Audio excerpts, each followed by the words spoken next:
Hello guys, কেমন আছো? আশা করি ভালো আছো। তো আজকের আমি চলে গেলাম পাড়ার মধ্যে। তো পাড়ার মধ্যে একটা কামরাঙা গাছ আছে, তো সেখান থেকে কামরাঙা পাড়া হচ্ছে, দেখতেই পাচ্ছ। আর ওখানে দুটো ননদ পাড়ছিল, আর আমার যা ঘোরাচ্ছিল কামরাঙাগুলো। তো কামরাঙাগুলো পেরে ওগুলোকে মাখা হবে, তো তার জন্য পাড়া হচ্ছে। আর এখানে আমার একটা শাশুড়ি দাঁড়িয়েছিল, বলছে আরও পারতে। তো ও আর বাড়িটা এতটাই বড় ছিল আঁকশিটা, তো আর তুলতে পারলো না। লাস্টে বললো আর পারতে হবে না, থাক ছেড়েই দে, বলে ফেলে দিল আমার যা। তারপর ওগুলোকে নিয়ে চলে গেলাম, নিয়ে এসে ওগুলোকে ভালো করে ধুয়ে নেওয়া হচ্ছে।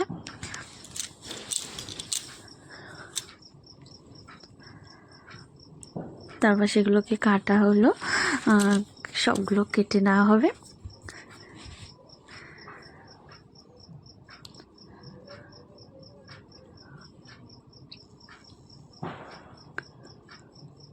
আর এটা হলো আমার আরেকটা যা, তো ডাঙা থেকে ধনিয়া পাতা আনতে গিয়েছিল কামরাঙা মাখার সঙ্গে মাখাবে বলে। তো ভালো করে ধনিয়া পাতাগুলো ধুয়ে নিল,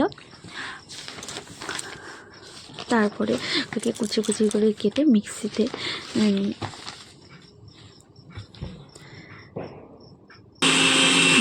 দিয়ে দিয়েছে। তো যাই করে বাইকটা কেটে গেছিলো, তো সেই জন্য আর আলোটা জ্বলছিল না। যাই হোক, তারপরে কামরাঙার উপরে লবণ দিয়ে দিল।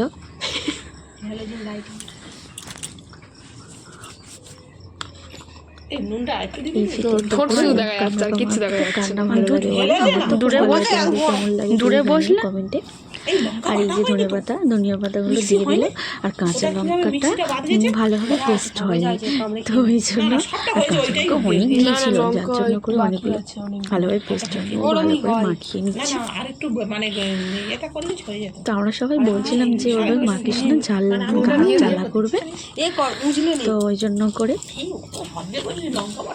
তো আমার যা আবার বলছে এইভাবে মাখা, হাত দিস না।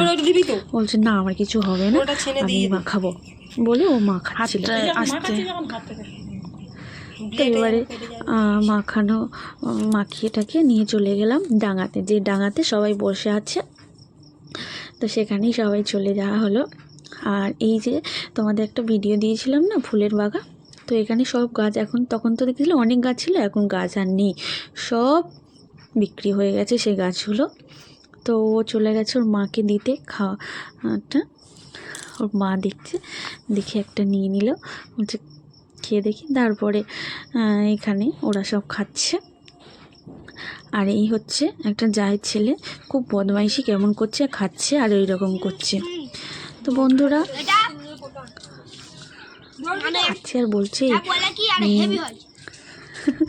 বক বক করছে। আর এই যা একটা লবণ নিয়ে চলে এসছে, নুন কম হয়েছিল তো দেওয়ার জন্য। তো বন্ধুরা কেমন লাগলো প্লিজ জানিও, প্লিজ লাইক শেয়ার কমেন্ট করে।